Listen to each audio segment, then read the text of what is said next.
Let's bring in Randy Manner, retired Army Major General and former Deputy Commanding General of the U.S. Third Army in Kuwait, and Nancy Youssef, staff writer covering national security in the Defense Department for The Atlantic. I'm glad to have you both. General, you first here, sir.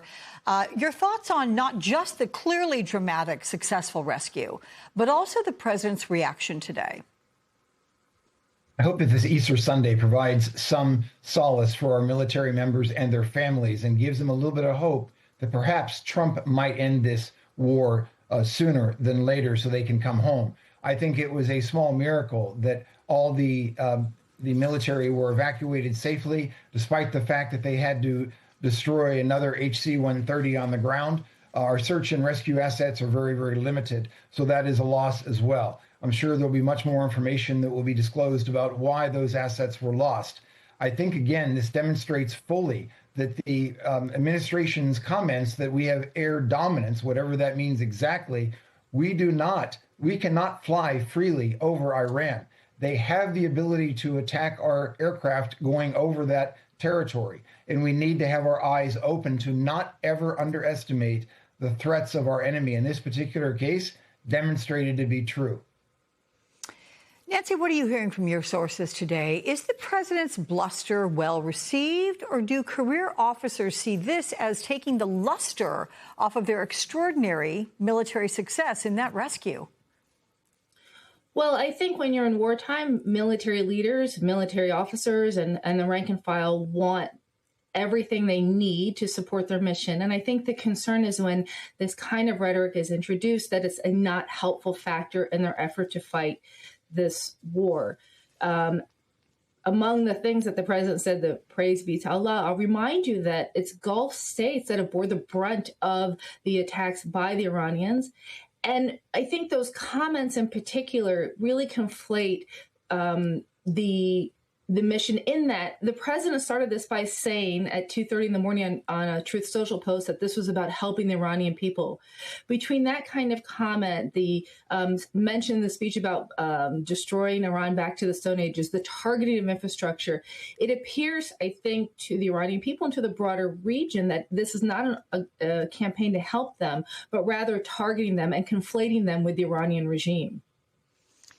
And General, you have the New York Times reporting the rescued colonel had only a pistol for his defense, and he hid in a mountain crevice to hide his location. The paper quoted one senior U.S. military official saying, at one point, that officer hiked up a 7,000-foot ridge line, and we know he was injured while doing so. So what does this tell you about what he went through in those 36-plus hours? It's a tremendous story of resilience and fortitude and courage for that officer to be able to evade capture as he apparently did. And that is absolutely terrific. It's based on the terrific training that they receive. And please understand that it took hundreds and hundreds of people to be able to rescue him, whether it was the search and rescue pilots, whether it was the CIA, the NSA with intelligence assets to try to locate him as well. So this is a success story for our military based on the training and the leadership that we have in our military. Absolutely. Nancy, though, this is all unfolding while you have Defense Secretary Hegseth, who's carrying out a mid-war Army shakeup. Yesterday, firing Army Chief of Staff Randy George, rather, he fired one, wrote in a goodbye email, quote, "Our soldiers are truly the best in the world. They deserve tough training and courageous leaders of character." So how do top brass feel about the way Hegseth is running this show?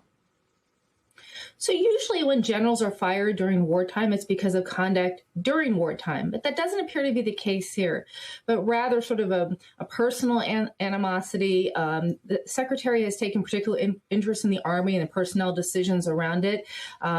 This is someone who rose to the rank of Army Major in the National Guard before being kicked out.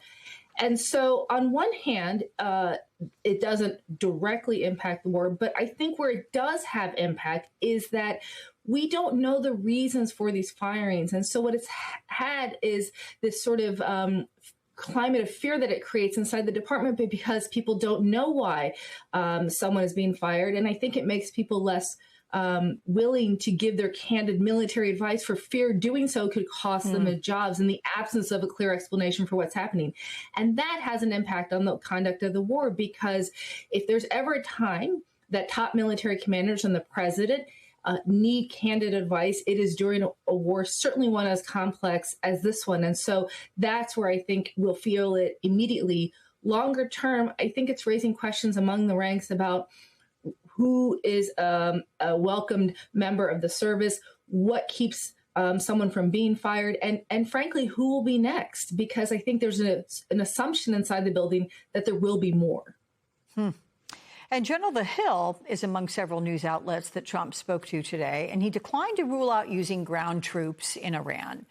Does the president today inspire confidence in any high-risk ground operation that he might be thinking about launching, whether it's retrieving enriched uranium or seizing Karg Island? I mean, how big would a ground operation need to be to achieve either of those goals? In any kind of ground operation would be extremely high risk, which would result in American casualties. I do not say that casually. I say that because whenever we invaded Iraq, we're talking about 100,000 plus, and then in fact went up to over 200,000 soldiers, airmen, Marines, and others. So we have nowhere near the forces to make any significant impact. Iran is several times the size of Iraq. And again, I think this is where the administration, as it's seeing, it's firing seasoned, experienced military officers where personal loyalty is valued over professional competence. That is an extremely dangerous situation to be in. Only two other leaders in the world scene have done that, and that was Stalin and Hitler. Purged the best officers that they had before each of the wars they engaged in. It's very dangerous. It does not help at all in terms of giving confidence to the American fighting man and woman about their leaders could be again replaced if they are not loyal personally to the administration in some way. General, last question. Do you see any clear exit strategy here, or just way to exit, whether or not it's a current strategy from the Pentagon or not? I mean, when you think about the president's 8 p.m. deadline on Tuesday, do you have any hope that negotiations ahead of then will be fruitful? I obviously hope for peace in any situation. I think this is going to be truly based on the president himself deciding enough is enough. Because at some point we start running very low on munitions because we are expending them at an extremely high rate that will take us years to produce replacements. So whether or not we are able to get something done by Tuesday at 8 p.m., I don't know. I hope so.